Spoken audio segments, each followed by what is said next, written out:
Kejadian 3 ayat 1-19. Manusia jatuh ke dalam dosa. Adapun ular ialah yang paling cerdik dari segala binatang di darat yang dijadikan oleh Tuhan Allah. Ular itu berkata kepada perempuan itu, "Tentulah Allah berfirman, semua pohon dalam taman ini jangan kamu makan buahnya, bukan?" Lalu sahut perempuan itu kepada ular itu, "Buah pohon-pohonan dalam taman ini boleh kami makan." Boleh kami makan. Tetapi tentang buah pohon yang ada di tengah-tengah taman, Allah berfirman, "Jangan kamu makan ataupun raba buah itu, nanti kamu mati." Raba aja nggak boleh, saudara, apalagi makan. Ada orang-orang tertentu yang menafsirkan bahwa pohon itu pohon duren, karena memang dia suka duren, saudara sekalian. Makanya dia kasih tahu bahwa itu pohon duren. Ya terus Pak. Tetapi ular itu berkata kepada perempuan itu, "Sekali-sekali kamu tidak akan mati." Sekali-sekali apa Pak? Ulang Pak.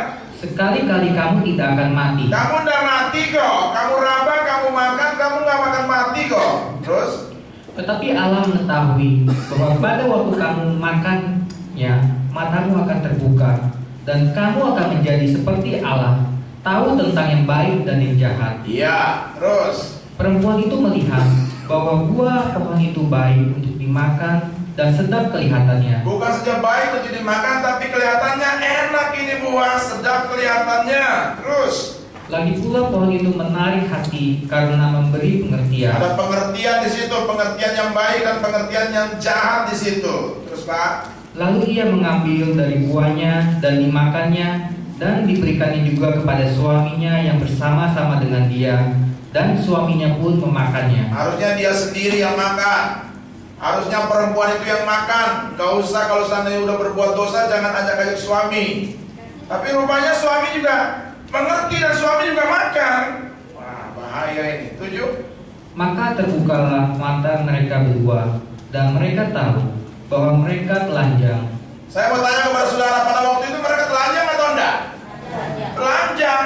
Tapi setelah dosa menguasai mereka, baru mereka tahu bahwa sesungguhnya mereka sudah telanjang.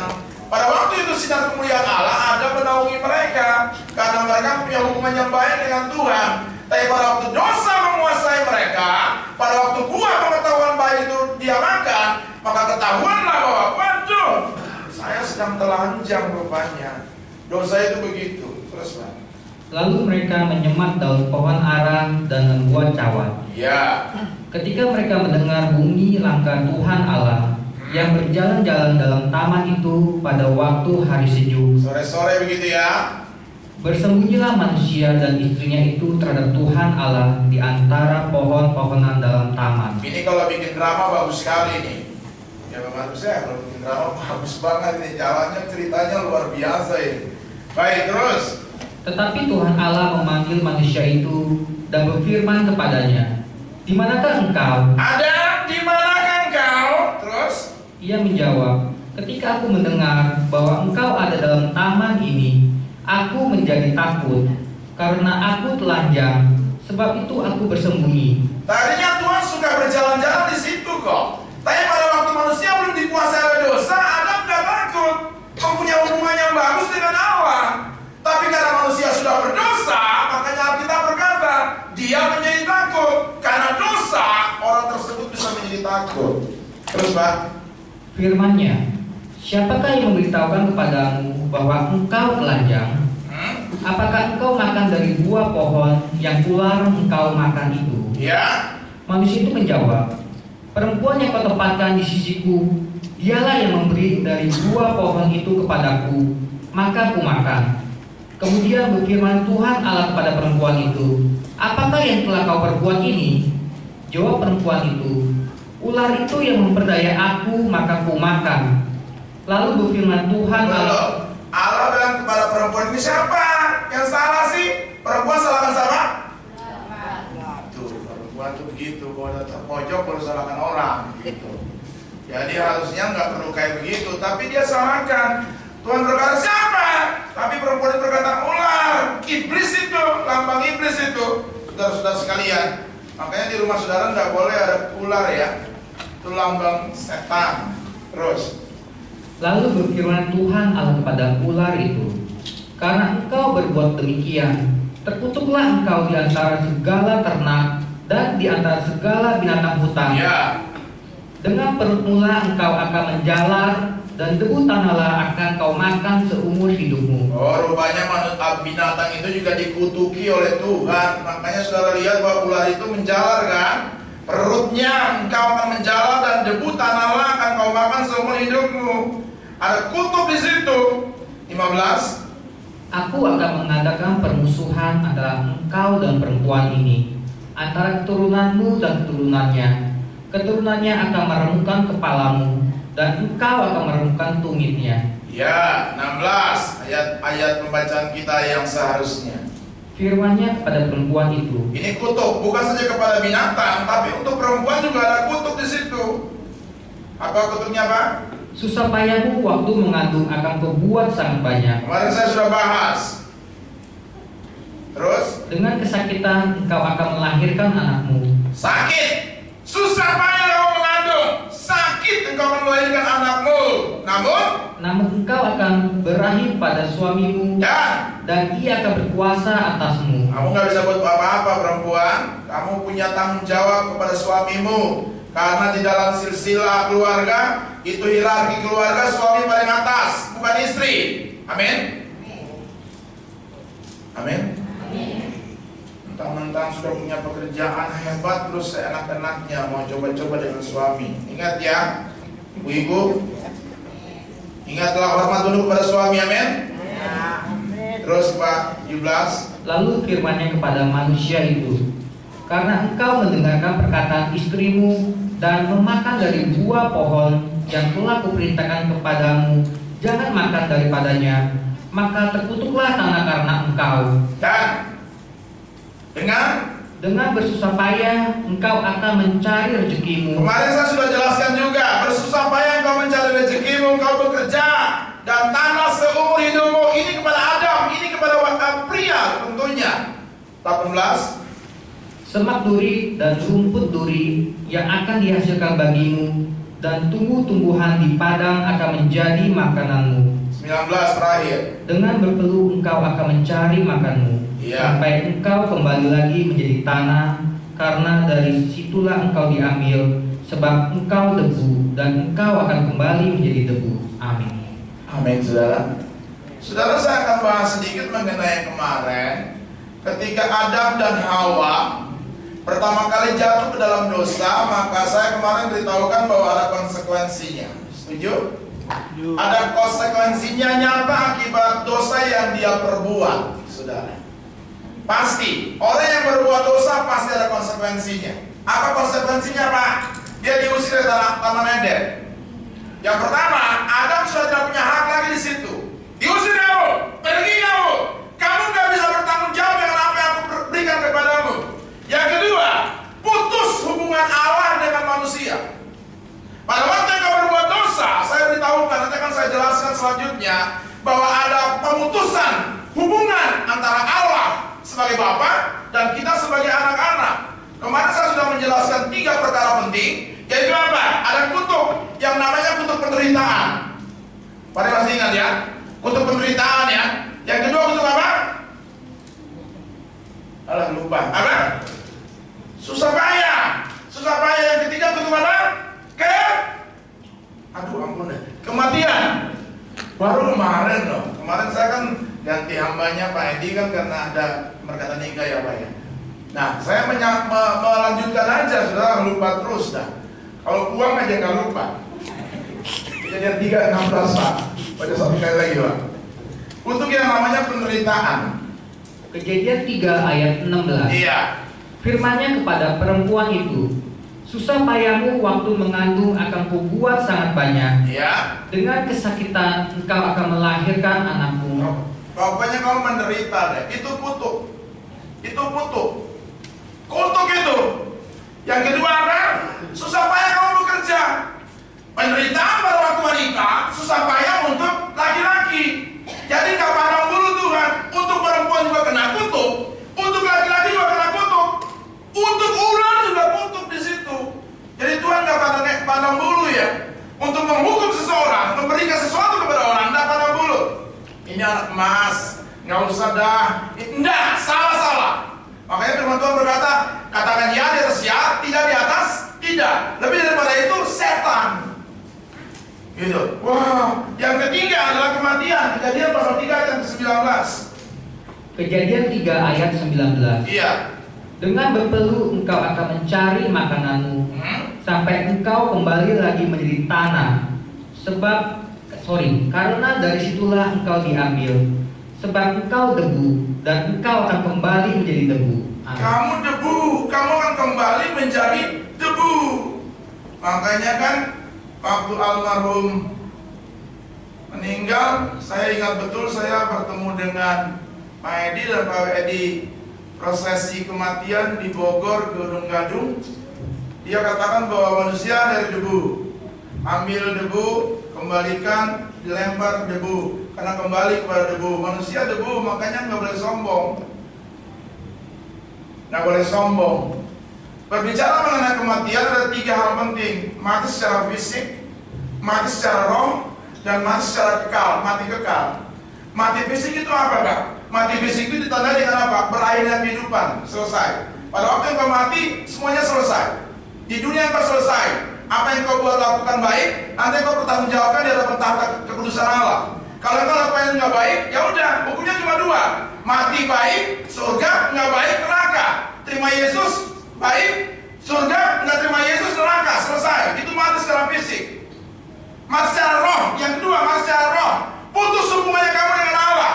Terputus karena orang melakukan dosa. Kejadian pasal yang tadi itu ayat 17. Kejadian 2 ayat 17, Pak. Kejadian 2 ayat 17. Kejadian 2 ayat 17. Iya. Tetapi pohon pengetahuan tentang yang baik dan yang jahat itu, Iya. janganlah kau makan Sudah buahnya. dibilang kamu nggak boleh makan di situ. Kamu nggak boleh makan. Terus, Pak? Sebab pada hari engkau memakannya, Kamu pada waktu yang kau makan apa katanya? pastilah engkau mati. Itu terputus hubungannya engkau dengan Allah. Bukan secara mati secara fisik, tapi putus hubungan mati secara roh. Terputus engkau dengan Allah. Nggak punya sesuatu lagi. Kalau sudah terputus engkau dengan Allah, wah susah ini. Itu yang namanya kematian secara roh. Kalau kematian secara fisik, terputusnya maksudnya berakhirnya hubungan manusia, selesai. Tapi pada waktu engkau kematian secara roh, terputus engkau dengan Allah. Yang paling hebat itu kematian secara kekal, api neraka. Coba baca Wahyu pasal 20 ayat yang 14, Pak. Wahyu pasal 20 ayat 14.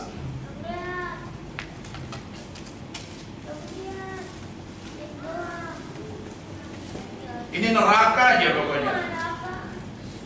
Wahyu 20 ayat 14, Pak.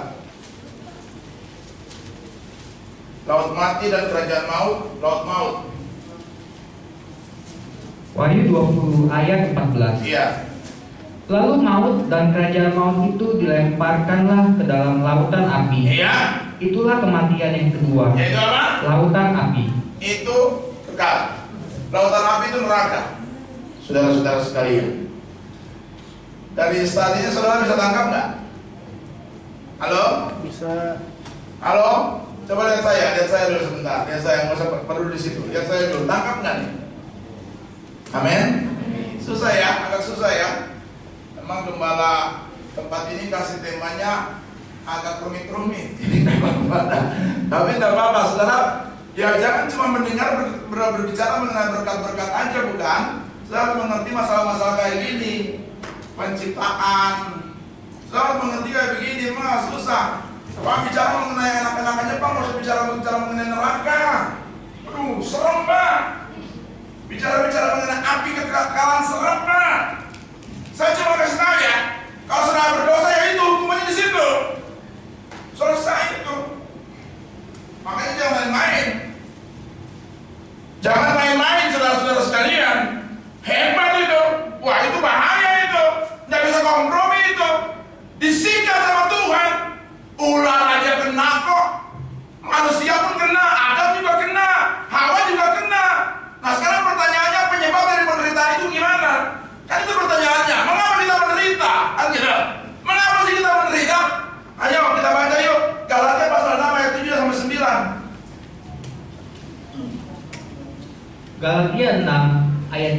1-9. Iya. Jangan sesat. Allah tidak membiarkan dirinya dipermainkan. Iya. Karena apa yang ditabur orang, Itu ya. juga yang akan dituai. Apa yang kamu tabur, kamu tuai loh. Terus Pak. Sebab barang siapa menabur dalam dagingnya, ia akan menuai kebinasaan dari dagingnya. Tetapi barang siapa menabur dalam roh, ia akan menuai hidup yang kekal dari roh itu. Janganlah kita jemu-jemu berbuat baik. Iya. Karena apabila sudah datang waktunya, kita akan menuai jika kita tidak menjadi lemah. Amin, saudara. Jadi penyebab kita menderita itu simpel saja, saya mau beritahukan. Apa sih? Karena kebodohan kita sendiri. Yang membuat kita menderita itu simpel sekali. Kita terlalu bodoh sendiri. Udah tahu ini salah, lakukan pula. Konyol sendiri kan. Udah mengerti ini bukan uang kamu ambil juga. Kamu yang sama, kamu menderita di situ. Tuhan kasih kepercayaan kepada Adam dan Hawa. Ini loh, pakai semuanya bebas. Kamu pakai silakan. Tapi ingat, pohon ini kamu jangan coba-coba ya. Cuma ini doang ya, kamu nggak boleh makan ya. Jangan makan, kamu nggak boleh laba. Ngintip juga nggak boleh. Gitu. Tapi manusia kecenderungannya gimana? Aduh, manusia tuh biasanya begitu tuh. Manusia biasa kayak gitu kan. Bodoh, nggak tahu nggak boleh.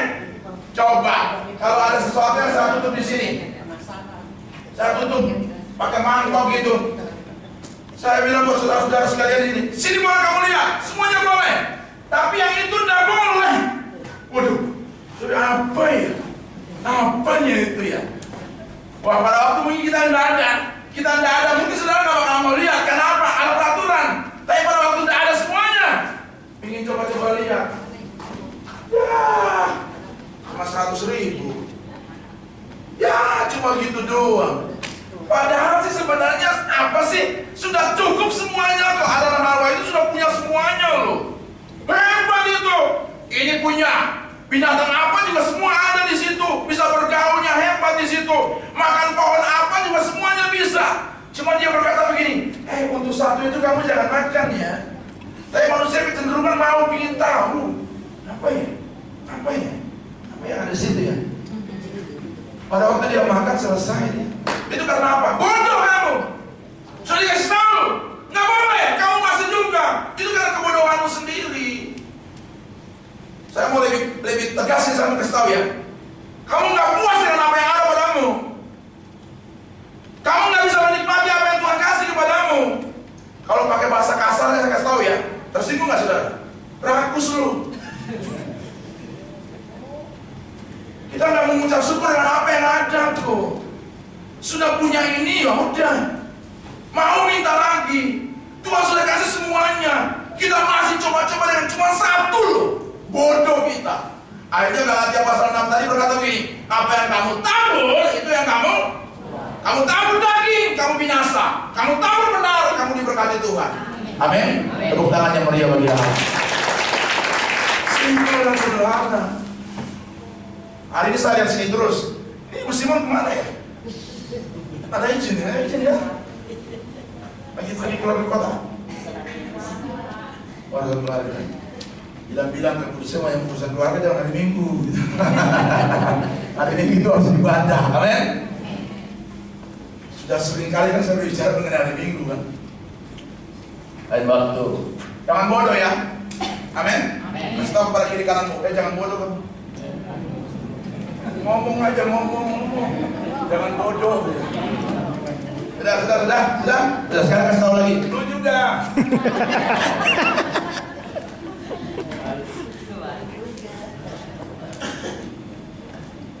Sudah dikasih semuanya nggak puas. Saya sudah bilang kan, kalau punya mobil satu bisa minta mobil baru nggak? Lain boleh nggak? Boleh nggak? Boleh. Punya rumah satu bisa minta rumah lain nggak? Boleh, silakan. Nggak apa-apa. Yang penting hati kita. Punya anak satu, minta anak lagi boleh nggak? Boleh. Punya bini satu, minta bini lain boleh nggak? Boleh. Hati-hati kamu ya. Kamu bodoh gitu. Jangan bodoh. Amin. Kenapa kita menderita? Karena bodohnya kita sendiri.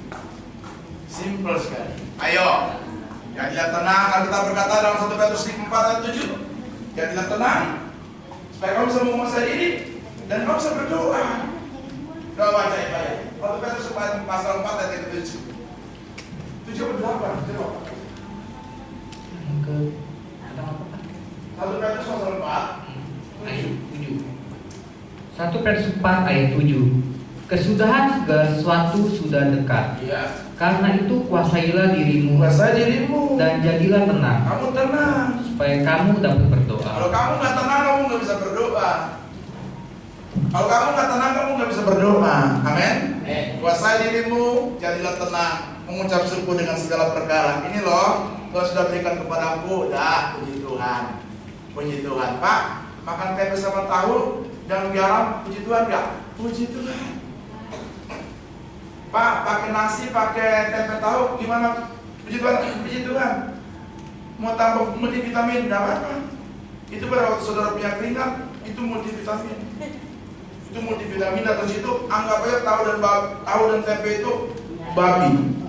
Sudah mau mengucap syukur. Masuknya kelihatannya, kelihatannya tempe dan tahu pada waktu masuk rasa babi. Itu kita harus mengucap syukur kepada Allah kita. Amin. Jangan bodoh ya. Amin.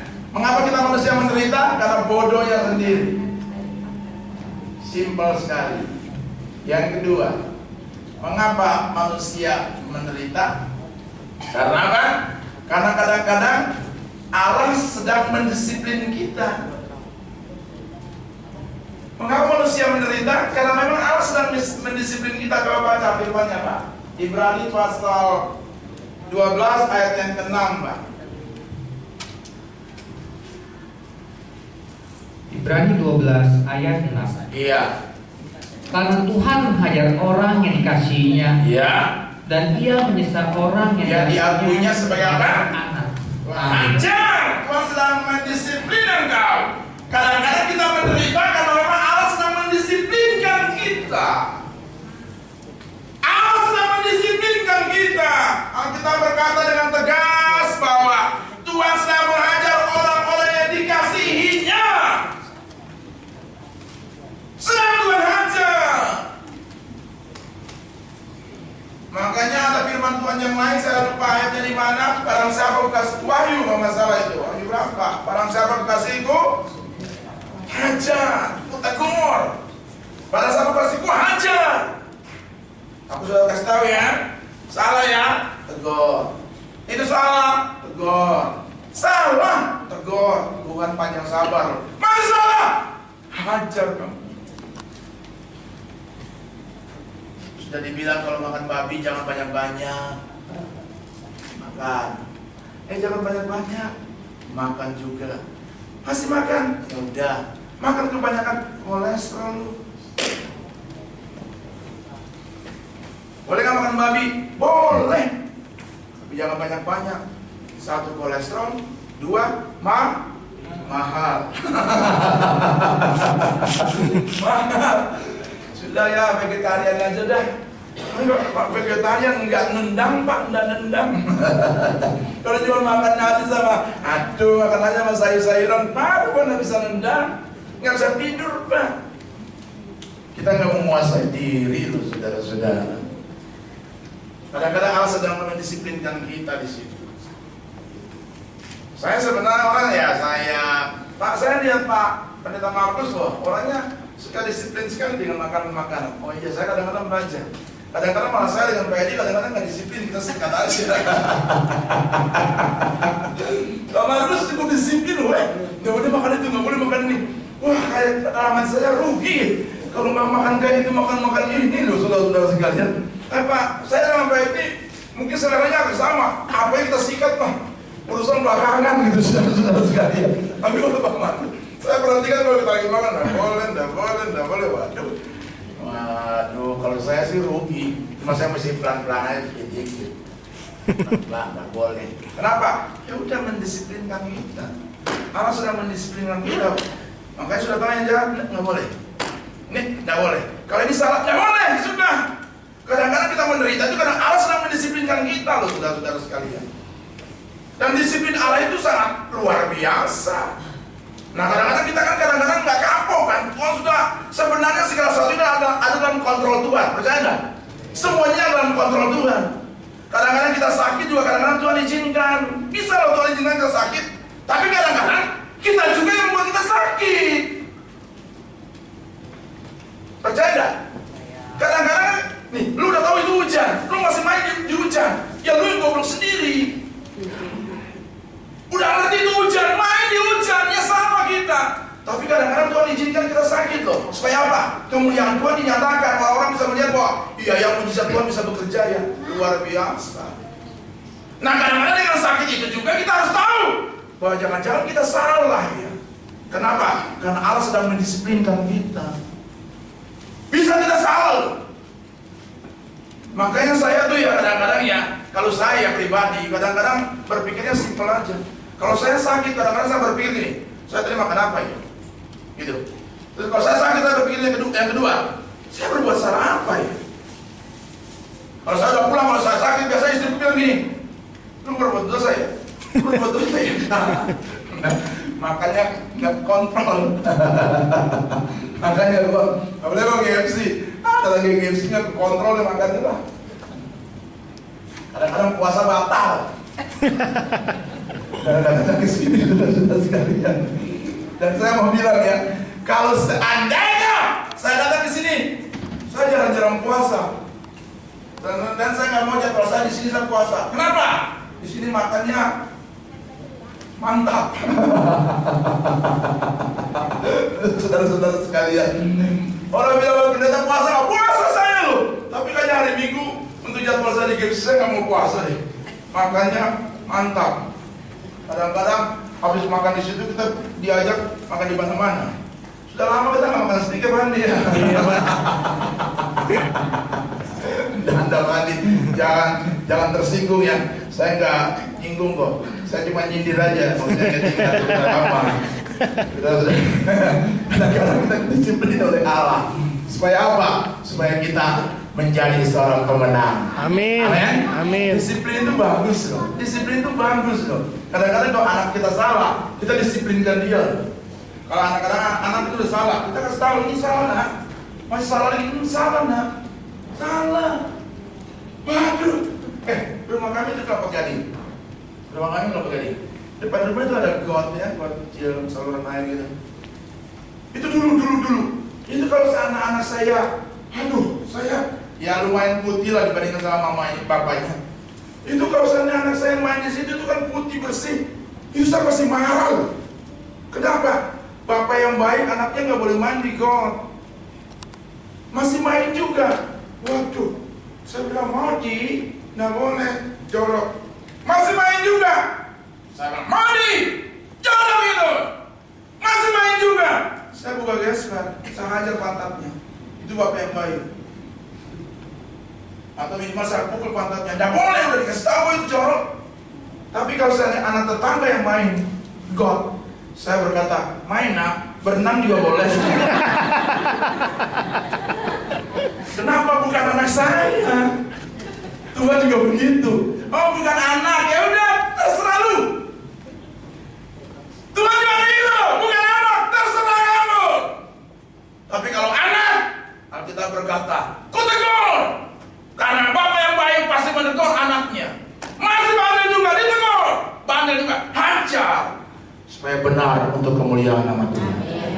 Amin. Kasih tepuk tangan dulu yang mulia. Mengapa kita menderita? Yang pertama apa tadi? Yang kedua apa tadi? Izinkan Tuhan. Yang ketiga, yang terakhir, jangan banyak-banyak. Nanti saudara puyeng sendiri. 2 Timotius 3 ayat 12. Kita menderita, kita bisa menderita karena apa? Karena iman yang kita miliki. 2 Timotius 3 ayat 12. 2 Timotius 3 ayat 12. Memang setiap orang yang mau hidup beribadah di dalam Kristus Yesus akan menderita aniaya. Haleluya. Terus ayat 13. Iya, 12 aja Pak. Sekali lagi Pak. Ayat 12. Memang setiap orang yang mau hidup beribadah dalam Kristus Yesus akan menderita aniaya. Haleluya. Wah, ini berat. Ini kalau saya bahas ini sudah berbicara mengenai akhir zaman ini, aniaya. Dan seorang murid itu tidak bisa melebihi gurunya. Tidak bisa. Kadang-kadang Tuhan izinkan itu, saudara-saudara sekalian. Mengapa kita harus menderita? Karena iman yang kita miliki. Iman yang harus kita pertahankan. Maafkan saya ya, saya mau ngomong tegas, di negara kita luar biasa loh. Ada negara-negara tertentu yang kadang-kadang pistolnya di sini loh. Pistolnya di sini. Yesus atau apa? Kalau masih percaya Yesus, masih berani gitu enggak? Waduh, masih berani kayak gitu enggak? Di negara kita semuanya enak, bebas. Ada Bhinneka Tunggal Ika, biarpun berbeda-beda tetap satu. Ada Pancasila sebagai lambang negara kita, dasar negara kita. Ada apa lagi? Burung Garuda. Ada apa lagi? Burung Raja Wali. Ada nggak Pak ya? Ada ya. Burung Raja Wali itu yang aku takut, saudara. Di sini bebas beribadah. Nama Tuhan dimungkam di mana-mana tempat, luar biasa. Ada negara-negara tertentu yang waduh nggak boleh beribadah. Di Cina segala macam itu beribadah sampai ke bawah tanah loh. Gereja bawah tanah itu ada. Kenapa? Karena itu disebarluaskan, tutup, bunuh. Kayak gitu. Di sini enak, mau gimana? Gereja aman. Mau kemana? Gereja aman. Di sana nggak boleh. Di sini aja kadang-kadang, ini aja kadang-kadang muslim bilang, ayo nyembah, angkat tangan. Sebenarnya nggak boleh kayak begitu tuh. Soalnya nonton YouTube tuh di mana, di luar negeri, di Afrika segala macam. Wah, pada waktu orang diberkati Tuhan, dengar firman Tuhan diberkati Tuhan gini, tepuk tangan, praise God, tepuk tangan, haleluya. Di sini, amin, amin. Kadang-kadang gairah roh gitu. Saudara lihat YouTube tuh, lihat, buka-buka sedikit-sedikit, lihat, saudara lihat, penderanya khotbah, dalam khotbahnya, wah, jadi jemaat diberkati, berdiri, praise God, praise the Lord, haleluya. Duduk lagi. Orang bilang gila, enggak, itu yang benar. Itu yang benar. Saudara di sini, angkat tangan. Angkat tangan. Lompat, baru lompat. Kadang-kadang kita harus malu dengan orang-orang, maaf ya, saya baik kata, orang-orang tetangga kita loh. Malu. Ibadah berapa kali, satu hari berapa kali? 5. Dari jam berapa? Jam 4, jam sekian. Wah, sudah berapa kali ibadah? Dia mau ibadah cuci tangan dulu, segala macam. Lu kadang-kadang ibadah datang ke rumah ibadah nggak mandi. Lo kita jujur kadang-kadang masih belakan udah datang menghadap Tuhan. Ya nggak apa-apa, memang Tuhan kita itu roh adanya. Tapi yang mau bersih juga dong, bukan? Harus begitu tuh. Datang ke gereja jangan pakaian seadanya. Lu datang undangan lu bisa hebat. Datang undangan Pak RT, lu bisa ke salon dulu segala macam. Lu ke salon segala macam, padahal cuma undangan Pak RT. Lu ke salon bikin konde panjang-panjang, lebar-lebar. Lu keterlaluan banget. Datang ke gereja harus lebih daripada itu, tau enggak? Datang ke gereja lebih daripada itu. Kenapa datang ke gereja seadanya? Mandi pun seadanya, cuci muka aja dah. Masa bermakan, makan di gereja. Aduh, lu cari apa di gereja? Jangan kayak gitu. Rubah paradigma pikiran saudara, amin? Rubah. Kita ini bebas, saudara. Bebas. Cuma ada tempat-tempat tertentu yang memang agak hijau. Bekasi itu cukup hijau, Bogor juga cukup hijau, tapi Jakarta semuanya enak loh. Enak. Apalagi Kelapa Gading, itu ratusan gereja di sana loh. Bebas, ruko, hotel segala macam ada di sana. Bebas. Saya di Pantai Dakapu juga sudah mulai nih. Udah seenak, udah izinnya udah mulai bebas, saudara sekalian. Ya sapa dulu gubernurnya. Meskipun matanya kayak celengan, tapi hebat dia. Itu anak Tuhan, saudara-saudara sekalian. Dia nggak peduli loh dengan siapa-siapa yang masa bodoh, Tuhan pasti bela. Karena orang yang benar pasti dibela Tuhan. Tuhan bikin apa? backingannya orang nomor 1 Indonesia. Mau apa lu? Sudah nggak bakalan bisa bikin saya macam-macam ya. Backingan saya orang nomor 1 JFC. Mau apa lu? Backingan kita Tuhan di atas segala Tuhan. Amin. Tuhan pasti menjaga dan memelihara saudara. 3 hal penting saudara lakukan. Saudara akan diberkati oleh Tuhan. Jangan main-main. Panen dirimu. Saya nggak boleh berdosa lagi. Tapi Tuhan mengasihi saya dan saya pasti diberkati Tuhan. Amin. Saya berjuang pada program selanjutnya. Amin.